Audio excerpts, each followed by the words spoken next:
అందరికీ నమస్కారం. మీకు ఇచ్చిన మాట ప్రకారమే కొంచెం ఇన్నోవేటివ్ ఉన్న టాపిక్ తీసుకుంటాను, బట్ రెగ్యులర్ కూడా దీనికి సింక్ చేస్తాను. ఓకేనా? ముందుగా వాటర్ సెల్యూట్. నిన్న మీరు భోగాపురంలో ట్రయల్ రన్ నిర్వహిస్తున్నప్పుడు ఒక విమానం రాగానే అటుపక్క ఫైరింగ్ ఇటుపక్క ఫైరింగ్తో మొత్తం నీళ్ళు పైకి చిమ్ముతూ ఉన్నారు ఫ్లైట్ మీద. దాన్ని వాటర్ సెల్యూట్ అంటారు. ఈ వాటర్ సెల్యూట్ ఎప్పుడు చేస్తారు అండ్ అసలు ఎందుకు అలా చల్లుతారు చెప్తా. 2 రోజులుగా పోటాపోటీగా టీడీపీ వాళ్ళు వైసీపీ వాళ్ళు భోగాపురం ఎయిర్పోర్ట్ మా వల్లే కంప్లీట్ అని చెప్పి అంటున్నారు. నిజంగా అసలు క్రియేట్ అవ్వదు, అది కూడా చెప్తా. ముందు వాటర్ సెల్యూట్. ఒక ఫ్లైట్ కొత్తగా స్టార్ట్ అయినా, ఒక ఫ్లైట్ అదే దాని లాస్ట్ జర్నీ అనుకున్నా ఈ వాటర్ సెల్యూట్ చేస్తారు. అదేవిధంగా ఒక పైలట్ ఇక రిటైర్మెంట్ అనుకుందాం, ఇంకా అదే తన చివరి యొక్క పైలట్గా చేసిన రోజు అనుకుందాం, అప్పుడు ఇలా చేస్తారు. తర్వాత ఒక కొత్త ఎయిర్పోర్ట్ స్టార్ట్ అయింది, అప్పుడు ఇలా వాటర్ సెల్యూట్ చేస్తారు. లేదు ఈ ట్రయల్ రన్ లాంటిది ఫస్ట్ ఒక ప్లేన్ అన్నది ఆ ఎయిర్పోర్ట్కి వచ్చింది, అప్పుడు ఇలా చేస్తారు. సింపుల్గా చెప్పాలంటే గౌరవ వందనం లాంటిది అనుకోండి, వాటర్తో అలా చేయడం అనేది వాటర్ సెల్యూట్ని ఈ పర్పస్లో చేస్తారు. ఓకేనా? ఇక ఎయిర్పోర్ట్ ఎవరిది వెనకాల అటాచ్ చేసిన చూడండి. 2016 జూన్లో గవర్నమెంట్ ఒక జీవో ఇచ్చింది.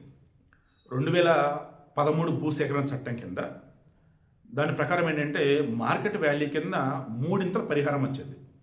అలా కవులవాడ కంచేరు ప్రాంతంలో వచ్చేసి ఎకరం భూమి 8 లక్షలు దాదాపు ఉంటే దానికి 3 ఇంకా ఎక్స్ట్రా కలగలిపి 28 లక్షల పరిహారం ఎకరానికి.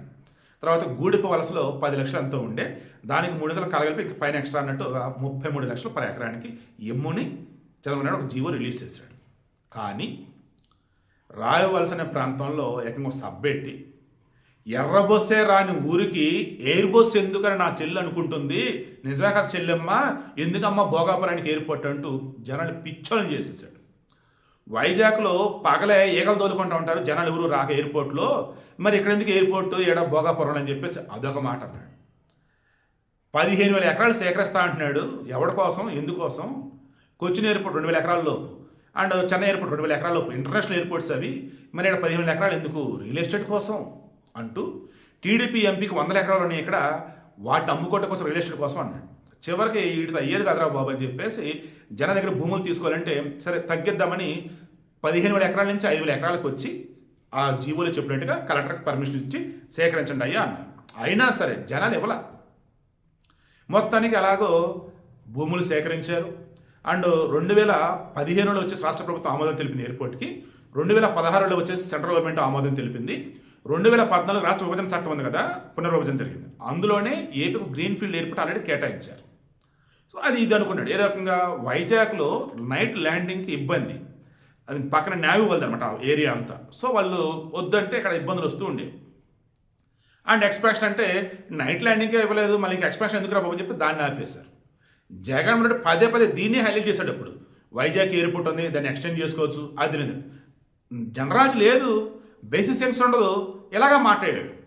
సరే కర్మరా భవన్ వదిలేసుకొని ఇక ఏం చేశారు, ఒక ఎయిర్పోర్ట్ ఉండాలి, ఎలా ఉత్తరాంధ్ర మొత్తం డెవలప్ అవ్వాలనుకున్నారు. అలా విజయనగరానికి 25 కిలోమీటర్లు, శ్రీకాకుళానికి 55, వైజాగ్కి 55 కిలోమీటర్లు అన్నట్టుగా మధ్యలో భోగాపురం ఎయిర్పోర్ట్ తీసుకున్నారు. నేషనల్ హైవే కనెక్టివిటీ, ఇటు సముద్రం దగ్గర వచ్చేసి బ్రహ్మాండంగా టూరిజం కూడా డెవలప్ చేసుకోవచ్చు. ఓకేనా?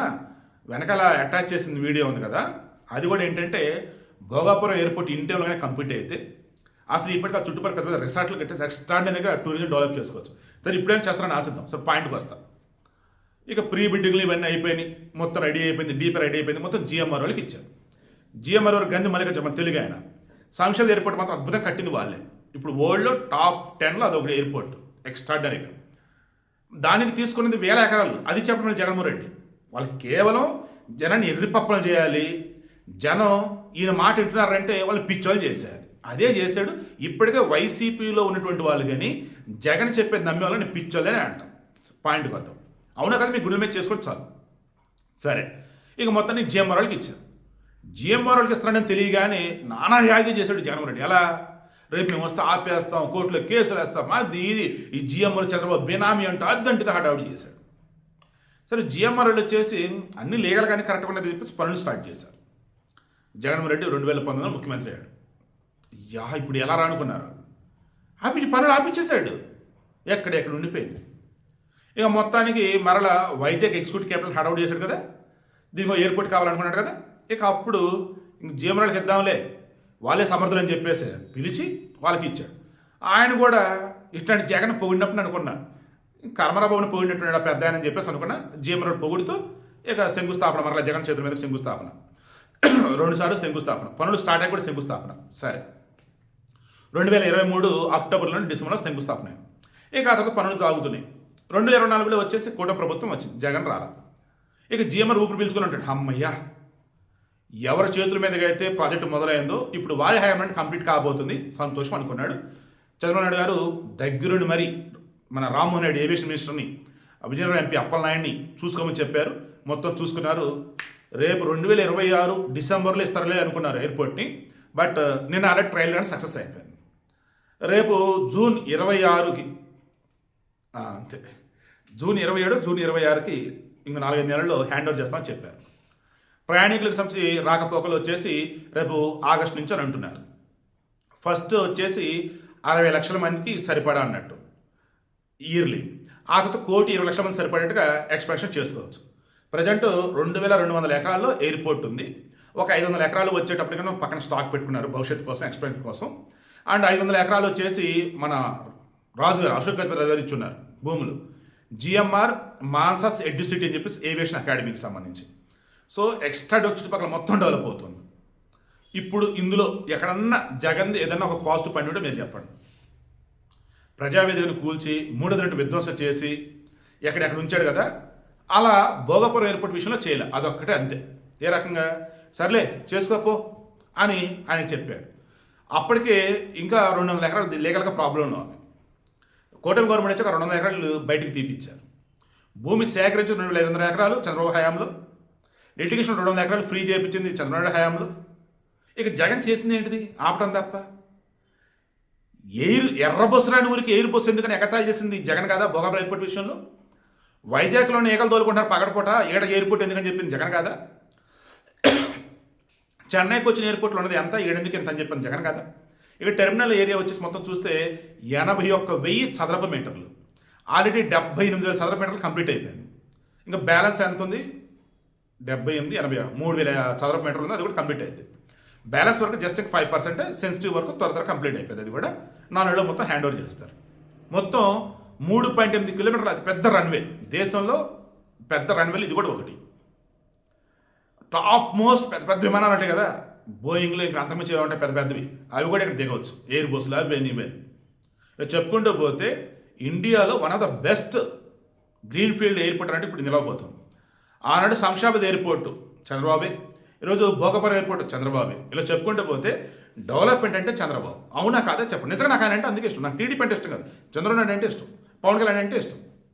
పవన్ కళ్యాణ్ ఓడిపోయినా డబ్బులు లేకపోయినా నిలబడ్డాడు, పార్టీ నిలబెట్టుకున్నాడు, 100% స్ట్రైక్ రేట్తో గెలిచాడు. అందుకు నాకు వీళ్ళిద్దరంటే ఇష్టం. అవునా నాకు కదా, నాకు సెంట్రల్లో మోడీ అంటే ఇష్టం.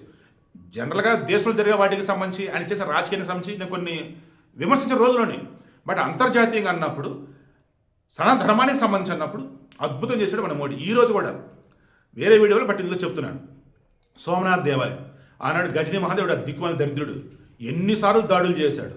1000 సంవత్సరాలు ఇప్పటికీ, సామాన్య శకం వచ్చేసి 1126 సంవత్సరాలు వాడు దాడులు చేసి ధ్వంసం చేశాడు. ఈ రోజుకి అది 1000 సంవత్సరాలు. అగైన్ మళ్ళీ 1951లో స్వతంత్రం వచ్చిన తర్వాత బ్రహ్మాండంగా మన వాళ్ళు దాన్ని మళ్ళీ కన్స్ట్రక్ట్ చేస్తున్నారు. సోమనాథ దేవాలయం అపూర్వమైన ఆలయం. నేను చెప్పుకుంటూ పోతే మన జాతి యొక్క వైభవాన్ని, భారతదేశం గొప్పతనాన్ని, మన సంస్కృతిని ఇలాగ ఓవరాల్ వరల్డ్ వైడ్ ఈరోజు భారతదేశం అంటే విశ్వగురు అన్నట్టు పరిచయిస్తున్నాడు మోడీ. అందుకు ఆయన అంటే ఇష్టం. సో చంద్రబాబు ఎందుకు ఇష్టం చెప్పా, పవన్ ఎందుకు ఇష్టం చెప్పా, మోడీ అంటే ఎందుకు ఇష్టం చెప్పా. ఇక జగన్ అంటే మీకు తెలుసు, ఆయన నాకు నచ్చడు. ఆ వయసు రాజకీయ పార్టీ అనను, వాళ్ళకి విధ్వంసం తప్ప అభివృద్ధి తెలియదు, వారికి విషం చెమటం తప్ప నిజం చెప్పడం రాదు. అండ్ వేరే వాళ్ళకి పుట్టిన పిల్లలను తీసుకొచ్చేసి మా పిల్లలు ఇదిగో చూడని చెప్పిన రకాల వాళ్ళు ఈరోజు భోగపని ఎయిర్పోర్ట్ కూడా అదే చేస్తున్నాడు. సో ఆల్మోస్ట్ అన్ని కవర్ అయినాయి కదా. ఇంకెక్కడైనా మిస్ అయినవి ఉంటే కింద కామెంట్లో తెలియజేయండి, నేను చెప్తాను. మరలా చెప్తున్నాను, కళలో కూడా వైసీపీకి ఓటేయకండి. మరలా చెప్తున్నాను, జగన్ జీవితం కూడా నాయకుడని అనుకోకండి. ఏమి ప్రజల అదృష్టం ఒకసారి జగన్ సీఎం అయ్యాడు, ఎందుకంటే జీవితంలో ఇక అటువంటి వాడిని ఎన్నుకోరు. వైసీపీ లాంటి పార్టీ దగ్గర రానివారు.